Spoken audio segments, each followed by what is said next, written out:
अयोग्यता में परमेश्वर की सामर्थ, हमारी अयोग्यता में परमेश्वर के सामर्थ। जब आप और मैं अपने आप को अयोग्य समझें, इस योग्य ना समझें कि हम नहीं कर सकते, उस समय परमेश्वर की सामर्थ क्या करती है, काम करती है। मैं हाल में एक स्टोरी पढ़ रहा था और ये स्टोरी 2020 में पब्लिश की गई है। 24 नवंबर 2020 में इस स्टोरी को पब्लिश किया गया है और ये कोई काल्पनिक नहीं है लेकिन वास्तविक हुई घटना है।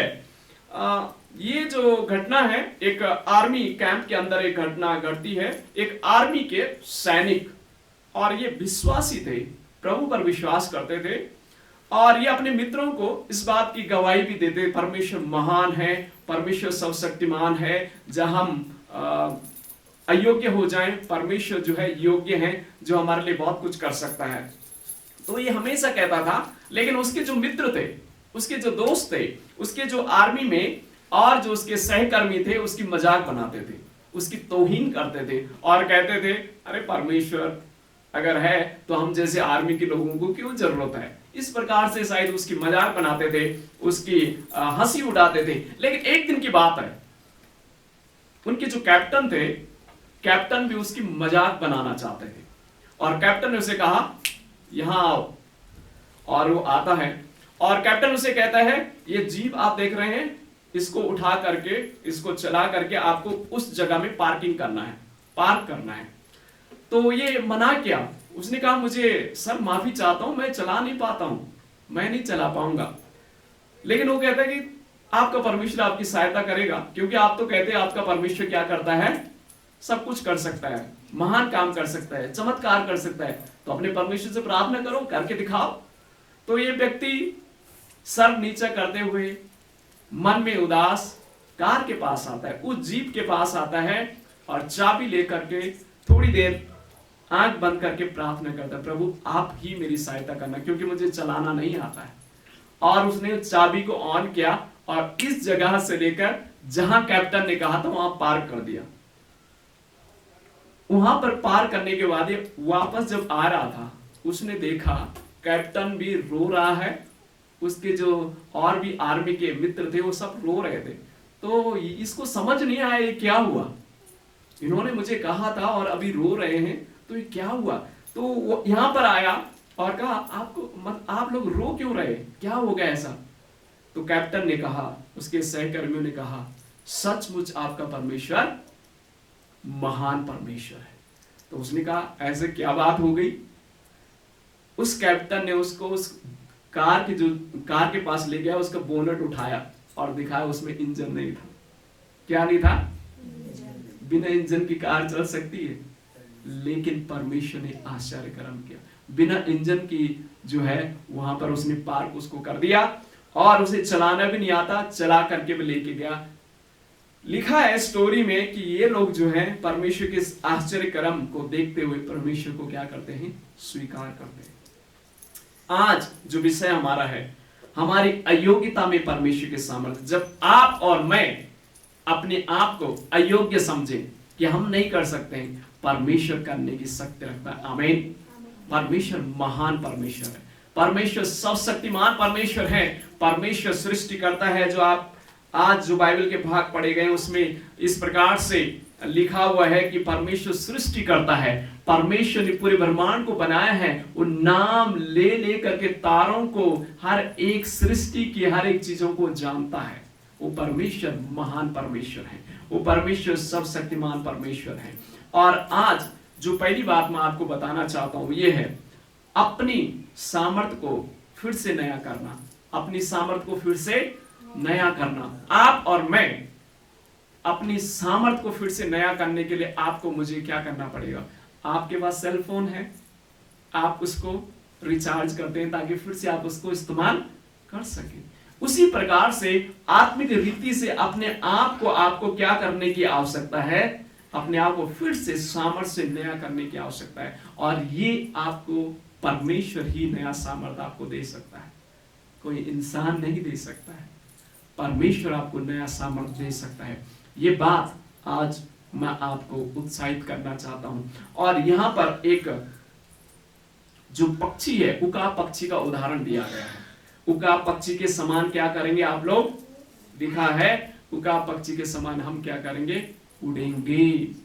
और उकाब पक्षी के बारे में जब मैं स्टडी कर रहा था, उकाब पक्षी के बारे में बहुत सारी चीजें आप सीख सकते हैं, बहुत सारा ज्ञान उसके बारे में हासिल कर सकते हैं। एक बात मैं जस्ट बताना चाहता हूं, उकाब पक्षी की एक खासियत है, वो सबसे ज्यादा उसकी लंबी उम्र है। मालूम है कितने साल तक जीती है वो, 70 ईयर्स, 70 साल तक ये पक्षी जीती है।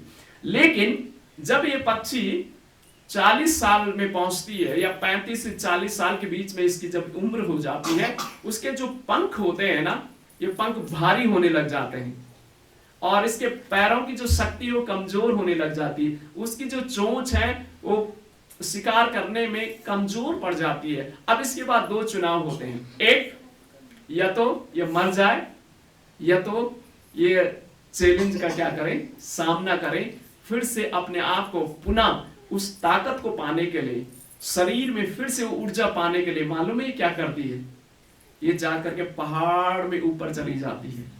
पहाड़ की ऊपर चोटी में बैठते हुए ये पक्षी अपने आप को चट्टान में अपनी जो चोंच है उसको तोड़ने लग जाती है, और जब चट्टान में अपनी चोंच को तोड़ती है, पूरी जब चोंच खत्म उसकी हो जाती है, इंतजार करती है। कुछ समय के बाद इसकी चोंच फिर से आने लग जाती है। जब इसकी चोंच फिर से आ जाती है, फिर जिसके भारी पंख जो होते हैं, उन पंखों को चोंच से निकालती है, एक एक पंख को, भारी पंख को सब निकाल देती है।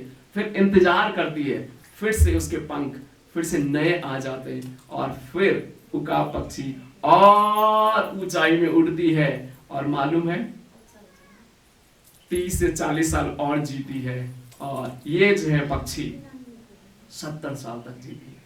तो आप और मैं जब मुश्किलों में आते हैं, जब परेशानी में आते हैं, दिक्कतों में जब आते हैं, मुश्किलों में आते हैं, मालूम है पक्षी क्या करती है, ये जानती है कि परमेश्वर, जिस परमेश्वर ने मुझे बनाया है, वही परमेश्वर क्या करेगा, फिर से मुझे ऊर्जा देगा। मेरी चोंच जिसने बनाई है, मैं इंतजार करूंगी, वो चोंच फिर से आएगी। मेरे पंख जिस परमेश्वर ने बनाए हैं, वो पंख फिर से आएंगे। क्यों? क्योंकि परमेश्वर ने बनाया है। तो आप और मैं जब कष्टों में जाएं, जब मुश्किलों में जाएं, आप सही चुनाव करें, सही चुनाव करें, सही निर्णय ले अपने जीवन के लिए। सही निर्णय क्या है? सही निर्णय ये है, ऊंचाइयों में जाना मतलब परमेश्वर की उपस्थिति में जाना, है ना। पहाड़ों में क्यों लोग मंदिर बनाते हैं, क्यों पहाड़ों में लोग जाते हैं? लोग इसलिए जाते हैं, लोगों की ये आस्था है, लोगों का ये विश्वास है, ऊपर परमेश्वर की उपस्थिति रहती है, परमेश्वर ऊपर है। तो आप और मैं प्रार्थना में परमेश्वर के सामने जाएं। जरूरी नहीं आप पहाड़ों में ही जाएं, वहीं आपको परमेश्वर मिलेगा, नहीं, परमेश्वर हर जगह है। पर आप परमेश्वर से प्रार्थना करें, दुख में परमेश्वर से प्रार्थना करें, मुश्किलों में परमेश्वर से प्रार्थना करें। प्रभु फिर से आपको ऊर्जा देगा, परमेश्वर फिर से आपको क्या देगा? ताकत देगा, नई सामर्थ परमेश्वर देगा। तो ये बात जस्ट मैं आपको उत्साहित करना चाहता हूं। और इस पक्षी के बारे में बहुत सारी चीजें आप सीख सकते हैं। इस पक्षी के अंदर एक खासियत है, ये कंफर्ट जोन में नहीं रहती। कंफर्ट जोन समझते हैं आप? आरामदायक जिंदगी नहीं जीती है। ये अपने बच्चों को भी ऐसे सिखाती है। ये क्या करती है, जब इसके बच्चे थोड़ा सा बड़े हो जाते हैं, उसको घोंसला को तोड़ना शुरू कर देती है और उसमें कांटे जैसा बिखार देती है, ताकि बच्चों को आराम की जिंदगी होने मिले। और फिर क्या करती है, इन बच्चों को फिर वहां से कुछ समय के बाद इन बच्चों को ऊपर से छोड़ देती है नीचे, ताकि ये बच्चे क्या करें, उड़ना सीखें। और ये बहुत अच्छी ट्रेनिंग भी देती है अपने बच्चों को, आराम की जिंदगी जीने के लिए नहीं, बल्कि दुख और कष्टों का सामना करने के लिए ये जो है पक्षी अपने बच्चों को सिखाती है। और इस पक्षी के अंदर बहुत सारी ऐसी अच्छाई हैं, बहुत सारे अच्छे गुण इसके अंदर हैं। और मालूम है, जब बरसात होती है, तूफान होता है, ये चैन से नहीं रहती। और पक्षियों को आप देखना, बरसात होगी, कौवा को देखना, है ना, बरसात होगी भाग जाएगा। और पक्षियों को देखना, बरसात होगी भाग जाएगा। लेकिन ये एक ऐसी पक्षी है, जब आंधी आएगी, तूफान आएंगे, बरसात आएंगी, ये उस समय जा करके उसका सामना करते हुए सबसे ऊपर पहाड़ में चली जाती, वो ऊंचाई में, आसमान में चली जाती। यानी ये जो है जानती है कि कष्टों का सामना करके ही आगे बढ़ना है। तो आज इस समय में पहली बात आपको समझाना चाहता हूं परमेश्वर के वचन से, वो ये है, अपनी सामर्थ को फिर से नया करें। आप प्रभु में जब आए थे, शायद आपके अंदर जोश था, वो जुनून था, आज ठंडा पड़ गया। और ठंडा अगर वो जोश पड़ गया है तो फिर परमेश्वर की उपस्थिति में जाएं, और परमेश्वर की उपस्थिति में जा करके आप फिर से क्या करेंगे, उस ताजगी को पाएंगे, फिर उस जुनून को पाएंगे, फिर उस सामर्थ को पाएंगे, फिर से वो ताकत को आप पाएंगे, और परमेश्वर आपको फिर से नया बल देगा। और इसका एक आत्मिक संदेश भी है। आत्मिक संदेश ये है, जब आप में मसीह में मर जाते हैं ना, फिर से एक नया जीवन है। उस उकाब पक्षी के समान एक स्थिति ऐसी आ जाती कि जीवन खत्म उसका हो गया, चोंच काम करना बंद कर दिए, पंखे खत्म हो गए, मतलब डेड है वो, फिर से एक नया जीवन पाती है। उसी प्रकार से आप और मैं मसीह में एक नई सृष्टि है। जब आप और मैं पाप के लिए, संसार के लिए मर जाते हैं, मसीह के लिए एक नई जिंदगी परमेश्वर में देता है। आमीन। तो याद रखना कि परमेश्वर के पास जाएं और नई ताकत को प्राप्त कर पाएं। जब भी आपके जीवन में निराशा आए, जब भी आपके जीवन में परेशानी आए, जब आपके जीवन में दुख आए, बीमारी आए, तकलीफ आए, जो भी समस्या आए, इस पक्षी के बारे में याद रखना, इस पक्षी को याद करना, और याद करना ये पक्षी कैसे दुख के समय में कैसे इस दुख का सामना करती है। प्रभु के सामने जाएं, और प्रभु के सामने जब प्रार्थना में जाएंगे, उपवास में जाएंगे, वचन को पढ़ेंगे, परमेश्वर को फिर से नई ऊर्जा के साथ इस्तेमाल करेगा। आमीन। दूसरी बात, प्रेरितों के काम, उसका 9 अध्याय उसके 10 वचन से 18 वचन तक जब आप पढ़ेंगे, उसमें हमें देखने को मिलता है। और दूसरी बात जो मैं आपको बताना चाहता हूं ये है, जैसा परमेश्वर अगुवाई करता है वैसे ही अनुसरण करें। जैसा परमेश्वर अगुवाई करता है ऐसे ही अनुसरण करें। यहां पर जब आप इस अध्याय को पढ़ेंगे, आपको 2 व्यक्ति मिलेंगे, एक है हनन्याह और दूसरा है पौल। हनन्याह को परमेश्वर कहते हैं, हनन्याह एक व्यक्ति आया है, उसका नाम है साउल, और वो व्यक्ति प्रार्थना कर रहा है, और उसने अपने आंखों से दर्शन में देखा है कि हनन्याह नाम में परमेश्वर का व्यक्ति आ रहा है, मेरे लिए प्रार्थना कर रहा, मैं ठीक हो रहा हूं। जब परमेश्वर ने हनन्याह से बात किया, इसने कहा, परमेश्वर ये व्यक्ति तो बहुत खौफनाक व्यक्ति है, मैंने सुना उसने तो आपके लोगों को बहुत मारा है, उसने तो आपके लोगों को बहुत सताया है, मैं नहीं उसके पास जा सकता हूं प्रभु। लेकिन प्रभु कहता है, हनन्याह जा। हनन्याह क्या करता है, फिर जाता है। यानी परमेश्वर हनन्याह की अगुवाई करता है, और हनन्याह जब साउल के पास जाता है, साउल के लिए जब प्रार्थना करता है, यह व्यक्ति क्या करता है, देखने लग जाता है। और यह व्यक्ति जब देखने लग जाता है, परमेश्वर हनन्याह की प्रार्थना को सुनता है, साउल देखने लग जाता है, परमेश्वर साउल को अपने राज्य की बढ़ोतरी के लिए काम के लिए इस्तेमाल करता है।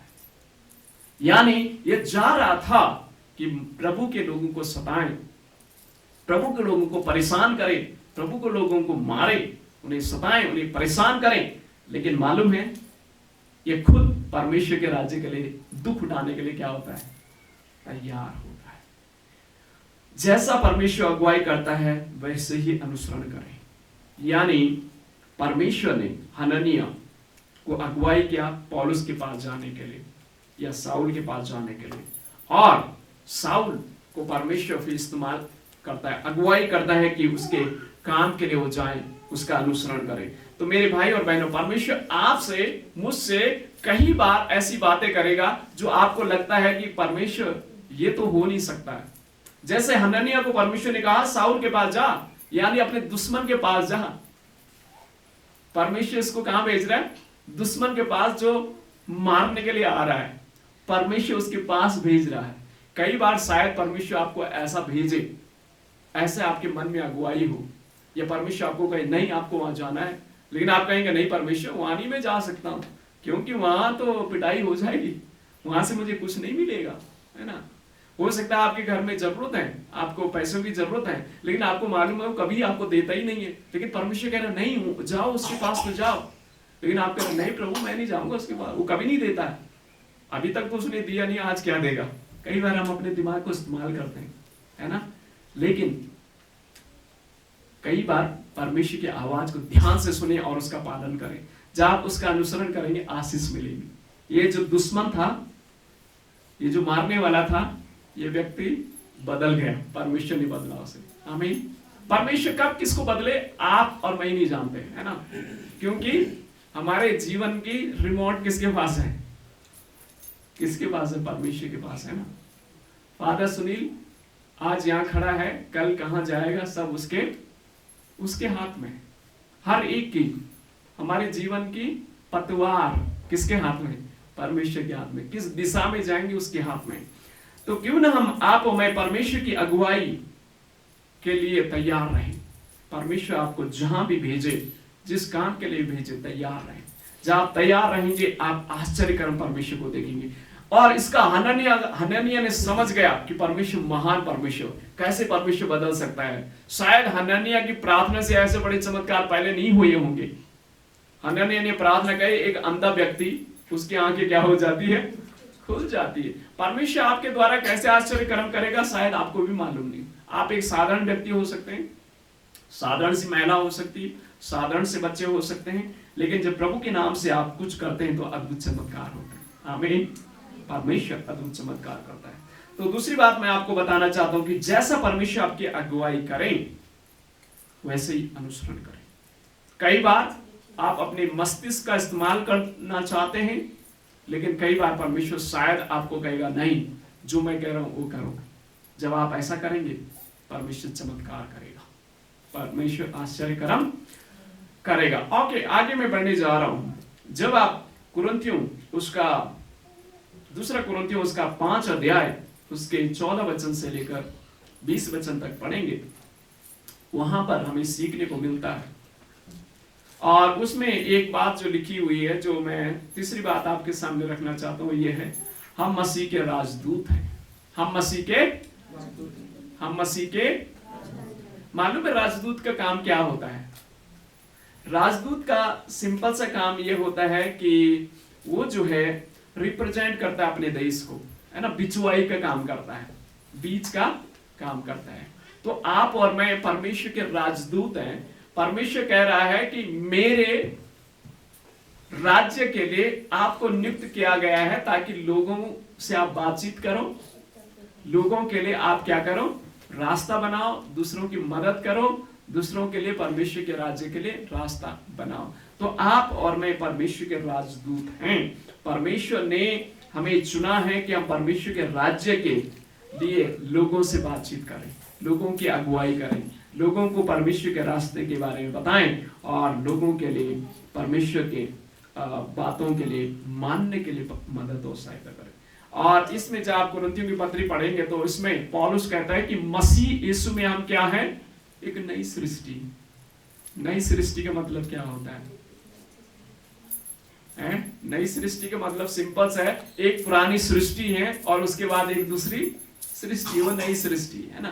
तो आप और मैं मसीह यीशु में एक नई सृष्टि है। इसका सिंपल सा मतलब है परमेश्वर चाहता है हमको कि आप और मैं नई सोच के साथ, नए विश्वास के साथ, नई प्रेरणा के साथ, नए व्यवहार के साथ अपने जीवन को इस संसार में जिए, दूसरों के लिए उदाहरण बने, दूसरों के लिए आशीष का कारण बने और दूसरों के लिए आप एक जरिया बने, ताकि परमेश्वर का जो राज्य है आ सके, परमेश्वर का राज्य यहाँ पर आ सके। जब भी आप अगर कहीं आप अमेरिका में जाना चाहते हैं, अगर आप कहीं दूसरे देशों में जाना चाहते तो राजदूत होते हैं, हर देश के राजदूत होते हैं जो आपकी मदद करते हैं उस देश में जाने के लिए। अगर कोई समस्या आपके जीवन में आ गए तो वो राजदूत होते हैं जो आपकी मदद करते हैं, सहायता करते हैं। तो वो राजदूत परमेश्वर ने आपको बनाया है, यानी परमेश्वर के राज्य के लिए आप में एक राजदूत के लिए परमेश्वर ने नियुक्त किया। बहुत बड़ी पदवी है यह राजदूत। राजदूत सिंपल पदवी नहीं है, एक पूरे देश का, एक पूरे देश को रिप्रेजेंट कर रहा है, प्रतिनिधित्व कर रहा है व्यक्ति। तो आप और मैं परमेश्वर के राज्य के प्रतिनिधि या प्रतिनिधित्व करने के लिए परमेश्वर ने हमें चुना है और कहा है कि हम मसीह के राजदूत हैं। तो मसीह के राजदूत के समान अपने जीवन को जिए, मसीह के राजदूत के समान अपने जीवन को जिए। हमें क्या बोलना है, किस तरीके से रहना है, अपने व्यवहार को, अपने जीवन को एक मसीह यीशु के समान करने की आवश्यकता है, ताकि मसीह का राज्य बढ़े और उसको महिमा मिलने पाए। ओके, लास्ट अंतिम बात कह करके मैं जस्ट समाप्त करना चाहता हूँ। जो आप लूका रचित सुसमाचार उसका 9 अध्याय और उसके 10 वचन से लेकर 17 वचन तक पढ़ेंगे तो उसमें हमें जो एक बात सीखने को मिलती है वो ये है, अपनी अयोग्यता परमेश्वर को सौंप दे। अपनी अयोग्यता परमेश्वर को सौंप दे। और यहां पर जब आप पढ़ेंगे तो यहां पर एक चमत्कार वहां पर घटित होता है। और एक चमत्कार इस प्रकार से है कि प्रभु के लोग, बहुत सारे भीड़ प्रभु यीशु मसीह के साथ थी और भीड़ होने के कारण और परमेश्वर जब अपने कलाम की शिक्षा लोगों को देते थे, लोग तो काफी समय हो जाता, कई बार रात हो जाती थी और लोग सुनते रहते थे परमेश्वर के वचन को, परमेश्वर के वचन को सुनते रहते थे। तो हुआ क्या, भीड़ बहुत ज्यादा थी और रात का समय भी था और खाने के लिए भोजन नहीं था। चेले कहते हैं कि प्रभु इनको जाने की इजाजत दी जाए ताकि अपने लिए भोजन का इंतजाम करें, क्योंकि इतना कहां से हम लोग करेंगे, क्योंकि लिखा हुआ है 5000 की संख्या थी, 5000 सिर्फ पुरुष थे, महिलाओं की कोई गिनती नहीं, यानी वो गिन नहीं सके। उन्होंने कहा इसलिए जो गिन सकते हैं उनको ही गिन लो पहले। तो पुरुषों को गिन लिया, महिलाओं को छोड़ दिया, क्योंकि संख्या में बहुत ज्यादा थे, बच्चे भी बहुत होंगे। तो हुआ क्या, प्रभु यीशु मसीह के आप ही उनके लिए इंतजाम करो। तो कहते हैं प्रभु हमारे पास सिर्फ तो 5 रोटी हैं, 2 मछलियां हैं, कैसे होगा। प्रभु कहता है उनको बैठने के लिए कहो। और मालूम है बैठाया कैसे, 50-50 की लाइन में। 5000 लोगों की 50-50 की अगर लाइन बनेगी ना तो 100 लाइन बनेगी, है ना।